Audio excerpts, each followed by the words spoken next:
Firefighters continue battling the Crown Creek, Rattlesnake, and Sagebrush wildfires. Where they stand tonight. A lot of sun in the forecast, but we're also talking an almost daily chance of rain for the region. Spokane County selecting a new prosecuting attorney, who they chose, and why it matters tonight.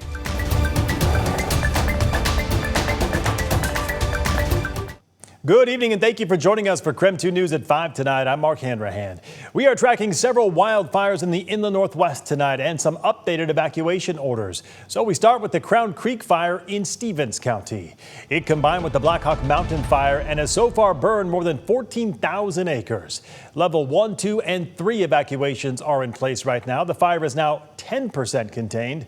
With the fire's growth, the number of firefighters responding has also grown. At last check, more than 800 people and nearly 80 fire engines are in place, helping to fight the fire. In the meantime, Washington DNR reports the Rattlesnake fire burning on the Colville Confederated Tribes Reservation is growing. It has burned more than 19,000 acres. Level 1, 2, and 3 evacuations also in place there right now. An evacuation center has been set up at the Inchelium Community Center. That fire is 7% contained. The Sagebrush fire is burning roughly 3 miles northeast of Athol tonight. Firefighters worked throughout the night to get it to 30% containment. The Idaho Department of Land says cooler temperatures and humidity have slowed the spread. And speaking of cooler temperatures, let's get outside right now to check in with our chief meteorologist, Jeremy Legoo. Jeremy, even this morning, saw a few raindrops at my house. Certainly a nice sight. Oh man, this time of year when we start to see that little bit of a pattern shift, you might think it's a sign of things to come. And the answer to that is yes, it is. However, in the weather pattern we are currently sitting in, this to me looks more like late summer or midsummer than it does like a fall weather pattern. You don't have to wait long to get that fall weather pattern though. We currently sit at 82 degrees, which, believe it or not, is about 6 degrees above the seasonal norm. And we do have a storm sitting down to our south. That thing is just hanging out over the Oregon Cascades, throwing moisture at us, but most of that is fizzling out as it moves north. Some of it holding together over Snoqualmie Pass. You're seeing some of that over near Ellensburg. I think that's going to be where that stays.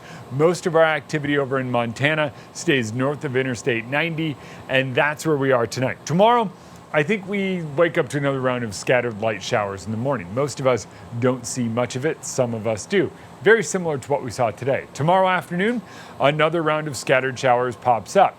Thursday, I think it's a little bit better chance of rain, and because of that, we top out in the 70s instead of 80s. But believe it or not, even with a little bit of a cool down, we're still above the seasonal norms. All right, sounds good, Jeremy. We'll check back in with you later in the show. Now to a breaking update on the Avista Stadium fire from last week. Spokane Valley Fire Department investigators say the fire was accidental. It was in the concessions area. It started in the space above the walk-in cooler on the west side of the concessions building and spread into the attic. No one was inside when the fire broke out, and the building was not equipped with fire protection or smoke detection system, according to firefighters. That fire was first reported by a passerby. Damage is estimated at between $2 and $2.5 million. A Spokane County judge dealt a blow to a prison gang operating in eastern Washington. The 3 men from Spokane, Moses Lake, and Yakima helped run the national La Nuestra Familia prison gang. Court documents reveal they played a key role in recruiting young people into the gang, encouraging them to commit violent crimes with the promise of better conditions in prison. The men face between 6 and 10 years in prison for crimes including money laundering and assault. 2 lawsuits filed today claim negligence at the Okanagan County Jail led to 2 inmates to die by suicide. The lawsuits claim both inmates were not treated for opioid withdrawal despite severe symptoms, including vomiting and limited motion. The lawsuit claims this is against national medical guidelines. According to the court filing, a 2017 report by the Department of Corrections warned lack of visibility in the shower and bathroom areas made it easier for inmates to hurt themselves or others. It also claims staff did not properly monitor inmates, with up to 90 minutes passing between checks, which put their lives at risk, they said. The families of the 2 inmates are suing for damages, including pain and suffering. Brand new this afternoon, the hearing that would have brought a Spokane rapist one step closer to freedom is now canceled. A motion hearing for Kevin Coe, convicted of multiple rapes on Spokane South Hill back in the 80s, has now been canceled. That court hearing was scheduled for Friday, but the court says the proper motions were not filed in time. Coe could be released from the McNeil Island Special Commitment Center after the Department of Social and Health Services said that he no longer meets the criteria of a sexually violent predator.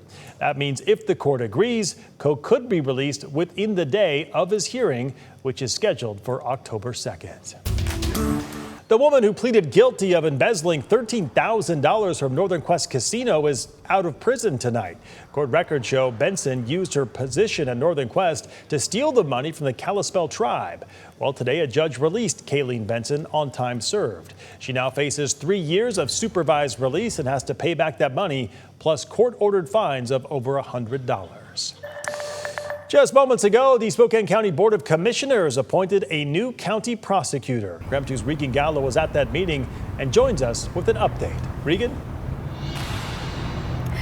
Hey, Mark. Yeah, I am standing right outside the Spokane County Public Works building where a swearing-in ceremony just happened within the last 30 minutes for a brand new Spokane County prosecuting attorney, and that is Preston McCollum. Now, this was a very thorough nominee process that included 3 candidates for the Spokane County prosecutor position after Larry Haskell, who previously held the position for 10 years, resigned in July.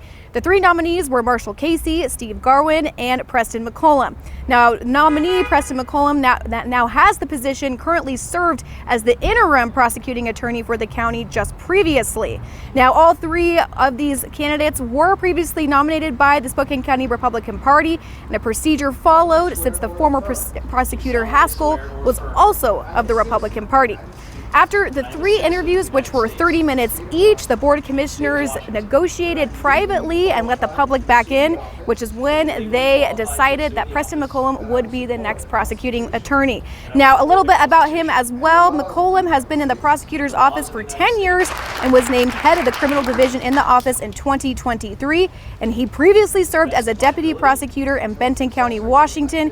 He's also a longtime resident of Spokane, and he has 4 children that were there for that swearing-in ceremony after the 3 interviews. So he told me this was a very exciting day and it has a lot of work to look forward to. I'm reporting here in Spokane, Regan Gallo, KREM 2 News. All right, Regan, thank you very much. Meantime, commissioners from Shoshone County's 2 fire districts recently voted to consolidate its 2 fire protection districts into a single entity. According to our news partners at the Coeur d'Alene Press, taxpayers in the current 2nd fire district would see an increase of about $8.50 per $100,000 of assessed property value, while those in the 1st fire district would see an almost $13.50 decrease. Fire leaders say combining the districts would improve safety, staffing, and efficiency. Officials expect consolidation to become official on October 4th. Today, the Spokane City Council considering a meeting day change. The council currently holds its legislative sessions on Mondays, but frequent federal holidays make that day difficult. The council has not made anything official, and they're not sure what day they'd choose over Monday, so they're asking the public for feedback. There is an online survey that's open until September 21st. If the City Council does change their legislative session day, the changes would not go into effect until August of 2026. Happening today, Catholic Charities Eastern Washington opening new low-income apartments in Colville. Catholic Charities says the 72 units provide safe and affordable housing and creates opportunities for a brighter future. The new housing is being named after the Dominican sisters who founded and served the community through Mount Carmel Hospital in Colville.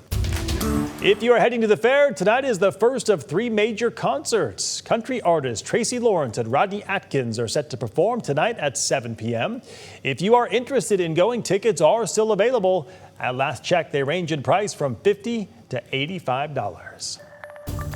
All right, still ahead on KREM 2 News at 5 tonight. What leaders in the nation's capital are saying about a note that President Trump gave to Jeffrey Epstein for his birthday. So this is helping parents have to be able to make informed decisions about what it would cost to go to school. And Whitworth University changes their tuition policy. Details coming up.